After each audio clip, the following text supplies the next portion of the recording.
Saturday Night Ride with DJ Epps.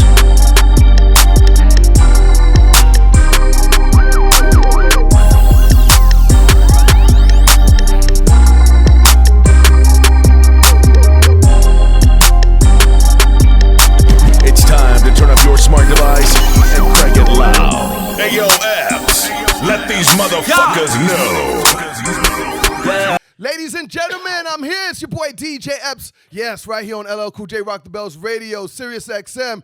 Hey, it's my birthday weekend. It's everybody's birthday weekend. A lot of Taurus gang in the building, and there's a lot of Airy gang. Hey, if you're on my YouTube, please share, like, leave a comment, all that. And on a Saturday night ride, you know sometime I get somebody riding shotgun with me. And tonight, this weekend, it was his birthday too.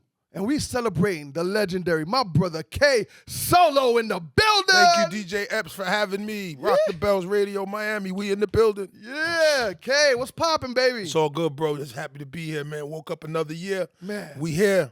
Shout out to Redman. Happy birthday to my younger brother, Redman. Oh, he's man. doing it. Both of y'all birthday on the same day, last Friday? Yeah. That's dope. That is dope, man. How's Miami treating you? You've been in Florida for a minute. Yeah, Flo Rida's a close associate. I see Flo Rida a lot. But not like, this is a different occasion, so we're here on our behalf, and, we're going to rock. And, we came to spread some love on our birthday, That's what's up. That is Thanks what's for having up. us, though. So what's your birthday looking like? Like what you do, man? How did you celebrate, you know what I mean? So the kids got me up early this morning, Alarm, Dad, wake up! Yeah. And then my older sister just called. My younger sister calls. It's a great opportunity just to be here again, Right. To be alive. It's just a great opportunity. I'm enjoying today, Yes, like I do tomorrow and Right. yesterday, Yeah. and I take it one step at a time. Again, like I said, I'm just happy to be here. Admiring LL Cool J's Rock the Bell Radio. It's an amazing platform. I've seen it in its infant stages to now, and it's just mind blowing what the first superhero of hip hop has accomplished. Looking back at LL, did you ever think that, we'll reach a point where he have his own radio station for legendary people like you, Redman, Big Daddy Kane, and so on? Yeah, he was over. I spent one day with L. I remember we was in New Orleans for the Afro video in New Orleans, and I just hung out with him the whole day, and I always sensed he was very serious about his career, and you could see he was going in the direction of entrepreneurship back then, you know. So I'm not kind of shocked, but I'm just happy to see it coming into fruition for him. A hard worker, put out a lot of classic music. Yes. One of the forerunners in our culture. Like I always say, one of the first superheroes. And then the superheroes came after him. Right. But you got to honor that first one. Absolutely. So, everybody, if you just tuned in, legendary K Solo in the building, you know what I mean? We celebrating our birthday. Amen. You know what I mean? Yes. Yes. K, I haven't seen you in probably over 20 years. I'm going to be honest with you, man. Been laying low. Working on the kids' music. My son's album is going to be coming. We're in the infant stages of actually mixing it. We have the mixtape out. Right. The mixtape is entitled Outside. We Outside. Right. Hot songs on it, just hearing the flow. And Adrian's in the studio with he's coming right behind him. And we're just happy to, still continue to put our spin on this musical industry that we embark on, as a family now. Because, I did my thing, and now here they come with their thing. And it's an honor just to see, because they're different than us. Like, we're boom bap. They do boom bap lyrically, but they can go anywhere with it. So, so your son, Wolflo. Yeah. I heard his music, and I hear the lyrics in his music. You know what I mean? Yeah. My son is kind of like the same thing. Yeah, he's a YN, but he has an old soul. Amen. You know what I mean? Yeah. And it's great to see these kids, have the knowledge of what hip hop is really supposed to sound like, but they still, Exactly. That's what I mean. Yep. Yeah, you know what I mean? Do their stuff. Do their thing. You know what I mean? Hear them in it. Yeah. Yeah, their spin on it is definitely there, and but it comes from somewhere, like you said. I want to shout out my dad, because my dad was a musician, coming out of West Virginia. Then he moved to Harlem, and my dad had a band. I believe it was called the High Rollers, and as a little kid, you didn't really understand it. I'd see him going with his band and do his thing. I remember my mother It's ironic. She's West Indian. He's from the South. They're playing, and she thinking it's a party because the music's that good, and he's flipping on her. He's like, I'm practicing. What are you doing? She's got the house full of neighborhood people, and she's giving drinks out and got party hats on their body because she thinks it's a party. Yeah. And he's flipping like, we're practicing. Are you crazy?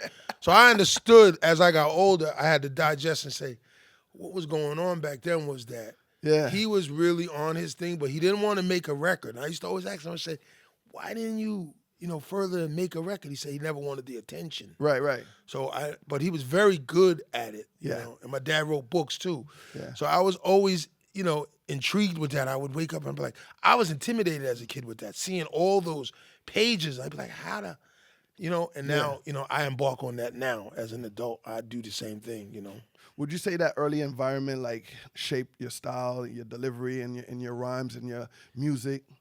Yeah, because in my household, so it's really funny you say that, because in my household, right, I'm from Queens. I'm born in South Jamaica, Queens, and my mother and father split up early, and my father went back to Queens. So I would be back and forth from Jamaica to Long Island. I lived off of Liverpool when Pappy Mason and them got rid of that police officer. I could see it from my window. Oh. So I live on Liverpool and 109, and Inwood is right. Yeah, I could see it. Yeah. So, but I had a strict family. My father would shop at JCPenney's and Macy's, because my father was, from the South. But my mother was more cultural in the street. She shopped on Jamaica Avenue and vendor shopping. So I had between both of them, I had a different size of being grown up. But my dad was very musically inclined, and I would have to take the equipment and help him set it up, just to get White Castle at the end of the night. Because he would train me at an early age. He would say, well, if you don't work, you don't eat. And so when they'd be in the band, I had to take the equipment out and plug it up and get everything ready for his band to take. Or at the night, you wasn't going to eat. Yeah. And I loved the White Castle. Yeah. We would go to the one back in the days, who didn't? Come on, man. I would go to the one on Rockaway Boulevard, and that was my dad's, and he would go there. And then I remember meeting him and his siblings at Carmichael's on Guy Brewer. Yeah. That was like a hub for us. Or if it was in Manhattan, my Uncle Aaron would take us, it would be Chinese food. Yeah. So these things that, molded my culture, and musically, it gave me a different style. I couldn't talk crazy on the record. Right. Couldn't be, over. That's where Spellbound came. Couldn't really be saying no crazy stuff, because my mother's, like I said, she's Caribbean. And she'd be like, right.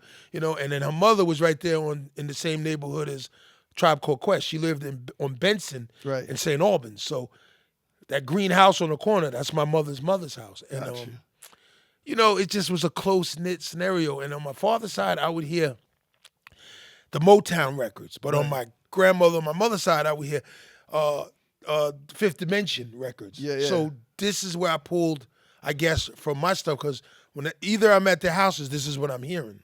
Right. So, my music had to be really different, dope at the same token, and it couldn't be ignorant. Right. I wasn't allowed to talk about, pulling somebody's drawers to the side. I couldn't talk about that. Even though I saw that in my community, I couldn't talk about the stuff I saw.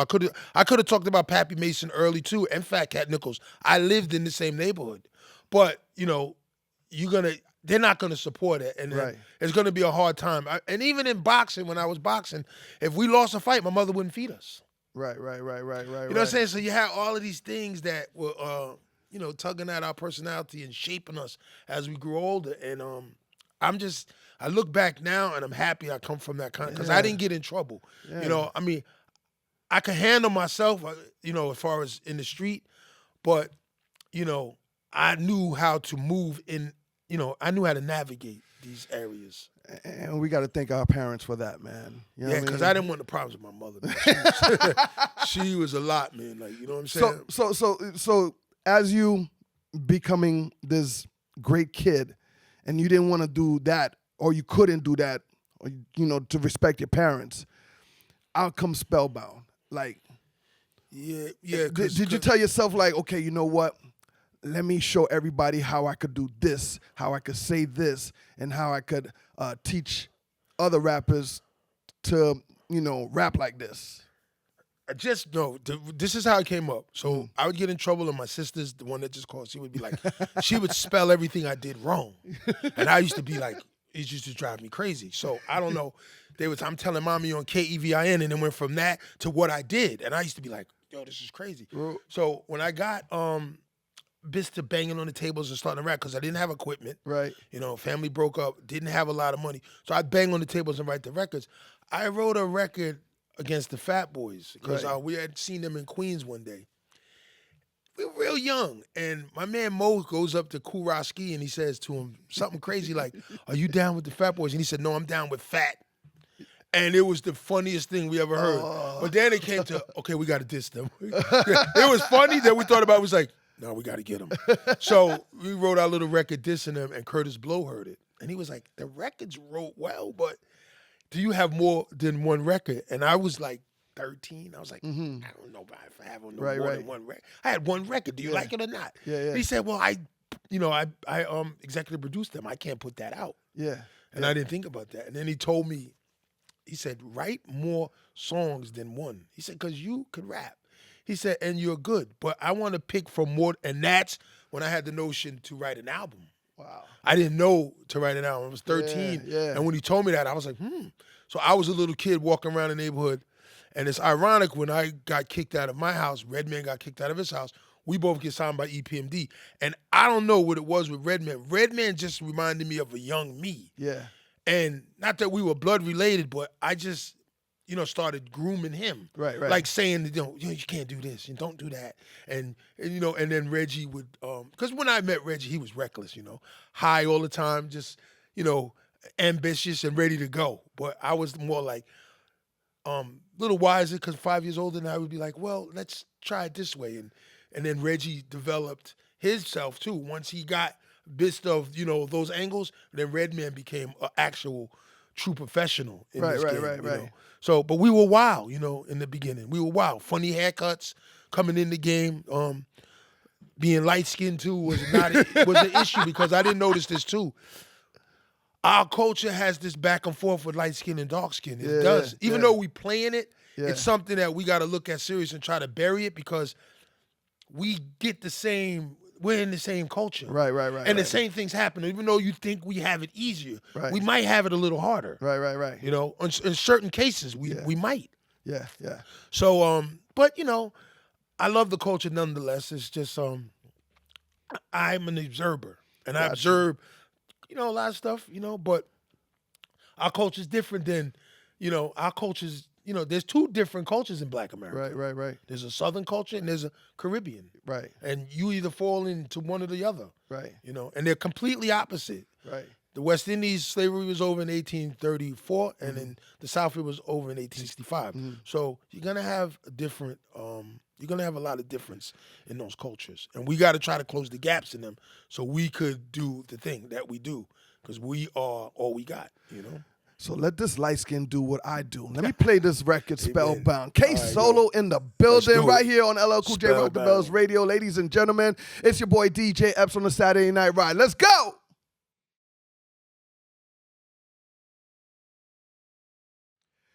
Rock the Bells, Sirius XM, Saturday Night Ride. Your boy DJ Epps. I got legendary K-Solo in the building. K! What's up? Yeah, man. K, so there's a label around.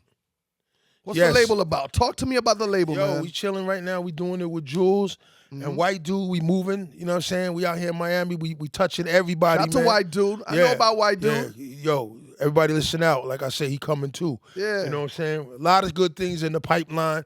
I want to shout out to Glacier, Ice Water, right? Ron B. Like, we coming. You right. know what I'm saying? Like we supposed to. Yeah. We doing a movie on my boy Wayne Booker.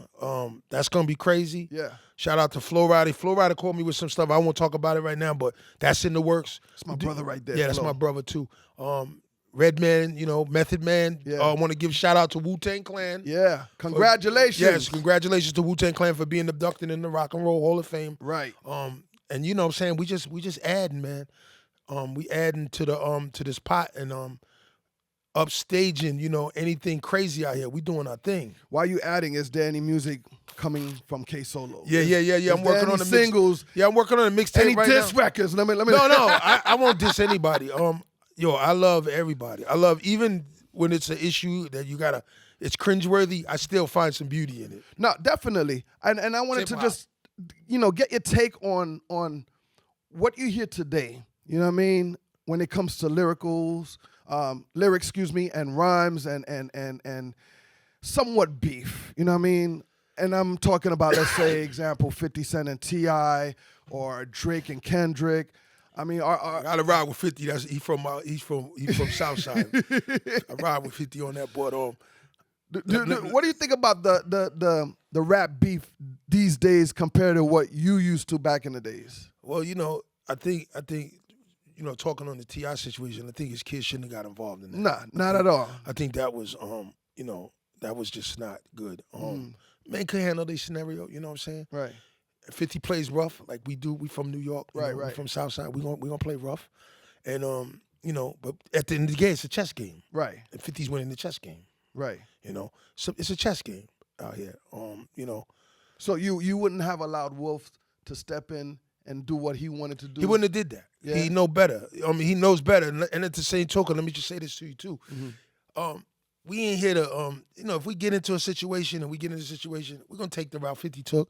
We're going to do what we got to do. Right. But the kids are not going to get involved. The father can handle his own business. You know what I'm saying? Right. So, that was just, and then, his mother being his past is just off limits. Right. I cringed at that, Yeah. That's off limits, man.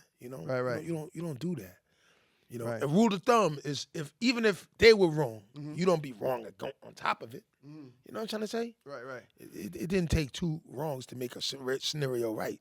Right. 50 playing ball the way he ball, That's how Right. he got where he got. So I wouldn't have did that. And I still look, that's frowned upon. Yeah. Especially on T.I.'s part. You should know better. And you're supposed to raise them to the point where, come Right, on. right. You gotta carry it a little different. Kids, wives, mothers, off limits. Yeah, You know what just I mean? keep it to the point where, we can celebrate and be, cheer you on with your shit and then this guy. But that was just, Yeah. you know what I'm saying? One of the legendary rap beef, that happened in your career was with DMX. I'm not really gonna talk on that, but if DMX was here right now, how do you think things would be between you two? You know what I mean? Like, you think that song would have came out? No, listen. Eric Sherman said it the best. He said if he came up with it, where was that 1st? I love X. I love his story. I love his resilience and coming, to do what he did. I applauded a lot of it. But if you did that first, where was it at first? And I want to just say this to you as an artist. When you hear Spellbound and you hear that, how can I be inspired by that? It was not even nowhere close to that. You know what I'm trying to say? Yeah, Nothing disrespectful. It just wasn't close to it. Got you. If you're a lyricist, you can hear it. You can be like, I was inspired by that to write this. Right. It don't make sense. That's all I'm saying. Right. And those that don't know me, right, and that are, because I respect everybody, especially the people on his side, they gotta, but think what think about what I'm saying. Like, Right. you don't know me, you wasn't there. You know what he was, you know how he moved. It says a lot about our culture when you think the other way around. Right. Like, I'm not being funny. It's like, you can hear the way I talk. That's Right. Spellbound. Right. I'm not making nothing this up. Right. He doesn't sound like to me that he came up with that. It just doesn't match his personality. Right. Common sense. Right. Nothing against him. Go to the funeral, cry with him, the whole shit. It Yeah. doesn't make sense. Yeah.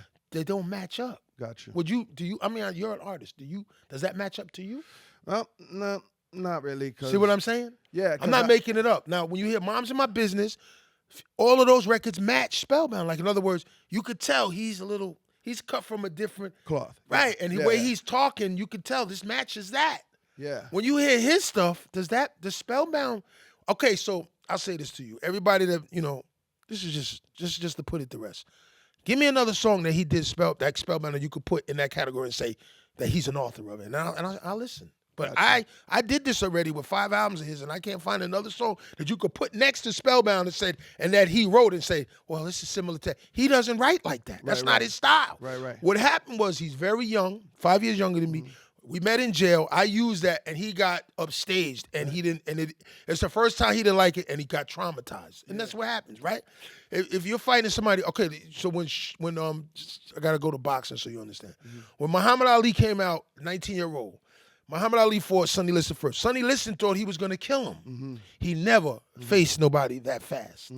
So his first time, he was traumatized. He didn't come out in the 7th round because of it. He was embarrassed. He was like, So that's what happened with him. And then he wanted to write a version so he can, you know what I'm saying? You can remember, he wasn't ready for it. Right. So I was losing until I did that.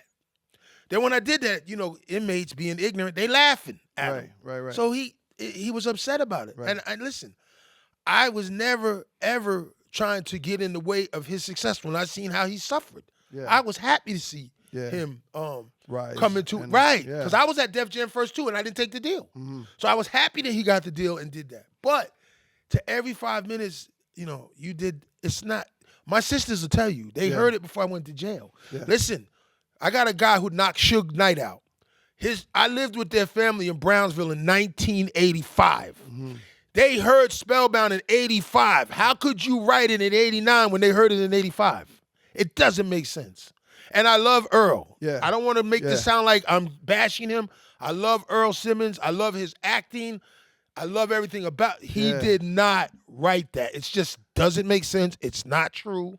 And let's move on because it's just not happening. Like, you know what I'm saying? Love him as an artist. Love him. But he did not write Spell. It doesn't match. There you go. And everybody, pay attention. Pay attention. Yeah, I wouldn't lie to you about that. I wouldn't do that. K-Solo in the building. If you want to know, he gonna let these motherfuckers know. LL Cool J, Rock the Bell Radio, baby. We here, Miami. So you talk about, back in the days you was locked up. There's a lot of kids right now that are doing the wrong things and they ending up in the wrong place. What advice would you give them? Because you've been there. I was the worst, but because my grandmother told me, she said, you're so stupid. I was like, why? She's like, because you're not even a nigger. And I said, what are you talking about? And I said, they call us this. And then she looked at me and she said, no, I didn't know this. Right. My mother's mother looked in the dictionary and she said, and there were other niggers that weren't black. Right. I didn't know that. Right. So what I say to the youth is this. If you learn history, you can understand, right? I would have never got in trouble. Yeah. Right? Because I didn't rob.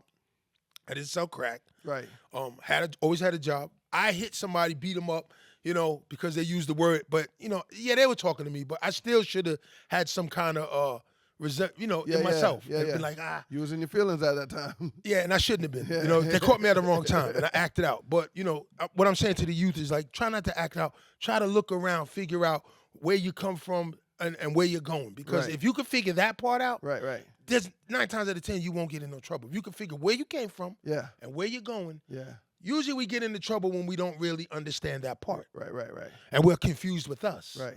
So that's a problem. Once you get to know you and figure you out, you should have no problem gravitating to something and scaling. Once you know who you are and what you're trying to do. Yeah. You know what I'm saying? And there's 8 hours in a day, 8 hours you got to sleep, and you can make it work. No, you could work 16 hours, and then 8 you sleep. Yeah. So it could work. Like I said, you have enough time to make it work. Just like I said, take your time and don't jump off the cliff too early. Right.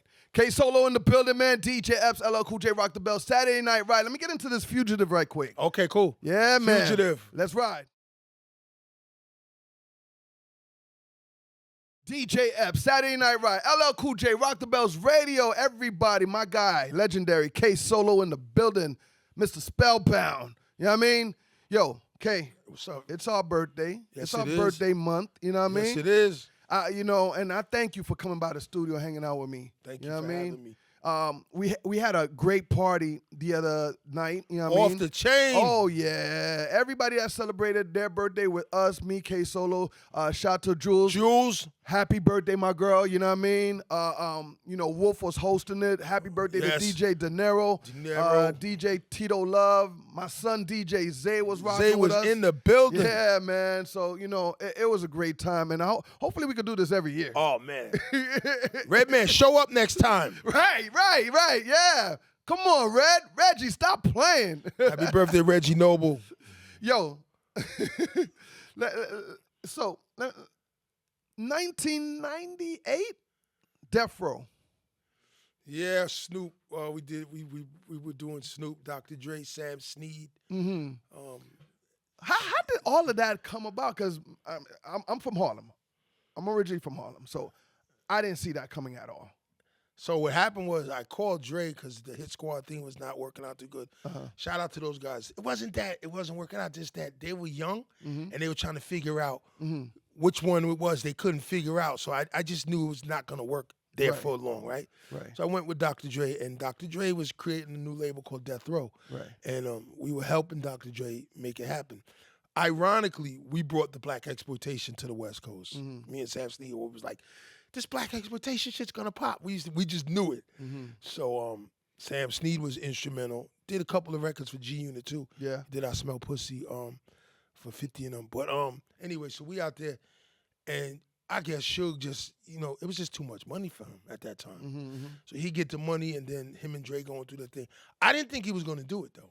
Right. I'm thinking that because I'm hanging with Norman Whitfield. Norman Whitfield's coming to get me. Yeah. Norman Whitfield, I don't know if you know, he's the Motown writer that wrote Heard It Through the Grapevine. I'm trying to plug Norman with Dr. Dre because Dr. Dre just did the car wash. Right. So I'm like, if Dre does the wash, let me bring Norman Whitfield into the game, right? So couldn't make the connection because it was too much turbulence going on at that time. So next thing you know, Dre leaves. Yeah. So Dre left, and then I leave, and then You saw it from jump. Like, it wasn't going to happen, man. Like, things was just crumbling over there. Yeah, but I seen Dre. But one thing I gotta say about Andre had the ear. He was sonically correct on what he was doing, and I didn't understand Suge thinking. This would threw me off with Suge. I'm like, you think you're sonically correct too? Right.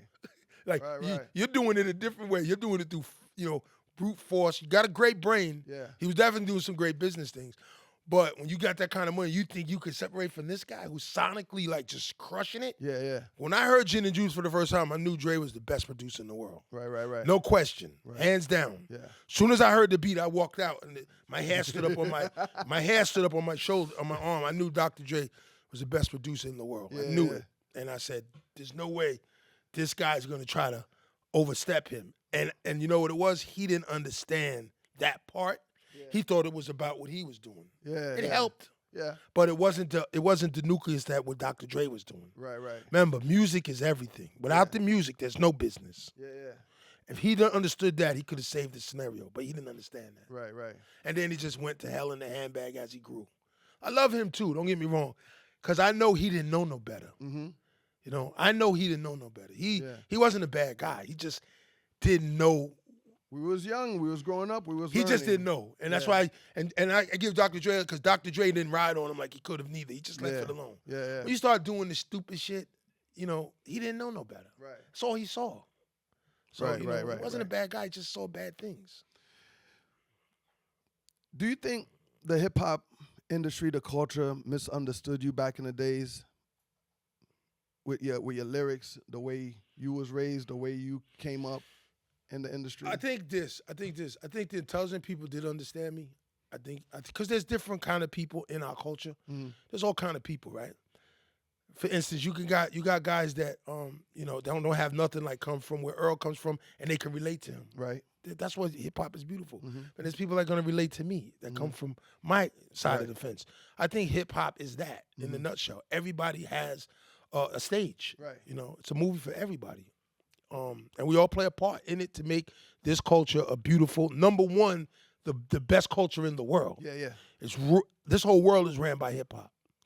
I'm happy to be a kid at the white church showing up at Parrish Smith's brother's house at 24 Abian Street in Brentwood and being let in to do this hip hop thing. Right. One of the architects that carried it over the threshold before it went to rap records. Right. It wasn't going to records yet. Yeah. We were little kids, and I remember James Smith bringing us on the stage on Roxy's when we were 12. Parrish was 12. Yeah.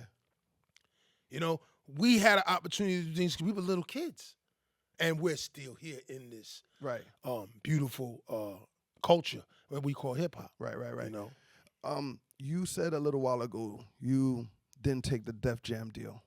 Why was that?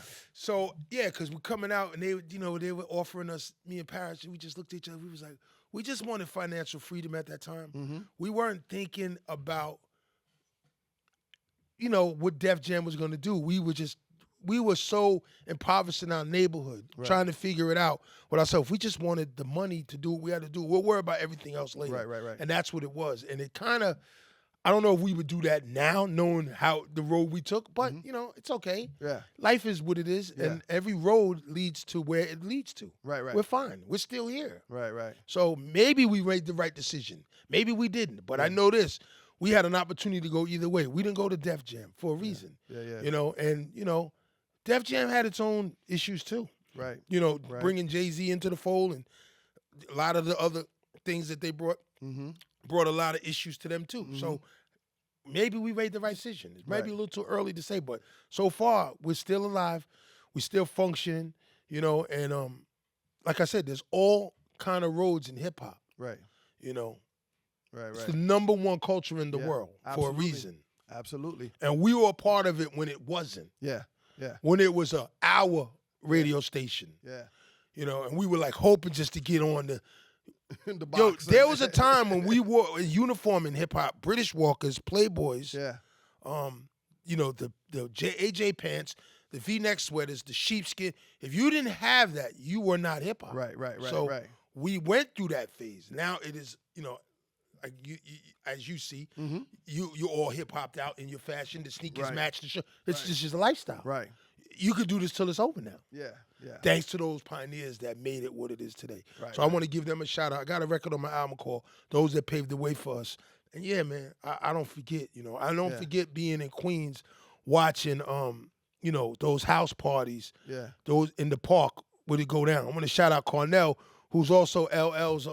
He was LL's choreographer and would teach LL. And then he on 131st Street would teach us too for free. Yeah. Call us and come on in the backyard and we would teach us too. Yeah. After he would leave Def Jam, Rush Productions. Yeah. So Cornell, was a big part molding us too. And my dad was good friends with Larry Smith. Yeah. Debbie Wilson and them lived next door to my grandmother, Lizette Wilson. We are hip hop. It's in our community. Right. Shout out to Debbie, Waka Flocka's mother, and Bimmy. Yeah. We are all from the same community. Wow. Shout out to Queens. Shout out to Debbie. Yeah, shout out to Debbie. Debbie's doing amazing things. Before you get up out of here, give me some words about us DJs. Oh, man, without the DJs, where would we be, man? You DJs, what, are you kidding me? Are you kidding me? Oh, man, shout out to Kool Herc. Yeah. Shout out to Derwin D, Breakout, DJ Grandmaster Flash, Houdini, Diamond, all of them. Yeah. All of the DJs, shout out to you guys because you guys don't get what you should get. Right. Caleb Boss, DJ Scratch, you guys are amazing. Yeah. If it wasn't for you, and I want to shout out the engineers that created, because this is an argument. Well, it's a debate. Right. When they say hip-hop culture, they say it's 4 elements. Do we give the turntable, the persons that invented the turntable, a prop too? Because if the record didn't go back, would the rapper have kept rapping? So did the German engineer get his props too? Engineers always need to get their props. I mean, they the belt drive. Without the belt drive, where would we be? Right. So shout out to all the DJs who made it happen for us. Creator on down. We would be nowhere without the maestro. Thank you. No question. Thank you. And keep this hip hop thing growing, everybody. Like I said, add to it. Let's add to it. Definitely. We want to hear, we want to see, and we want to be inspired. I hope we inspired you. Oh, man, definitely. And I thank you for those words, man. Thank you. K-Solo in the building. Ladies and gentlemen, Saturday Night Ride, another edition, another legend passing through riding shotgun with your boy DJ Epps. K-Solo, happy birthday, my boy. Happy birthday, Epps, you too. Man, thank you, fam. Thank you. Bless you. Yo, my crib, your crib, anytime, Anytime, man. baby. Anytime. Sirius XM. Yes. LL Cool J, Rock the Bells Radio. Peace. You know what it is? I got another hour right here. Let me just drop Your Mom's in My Business, man, right here. K-Solo, DJ Epps. Holla. Woo.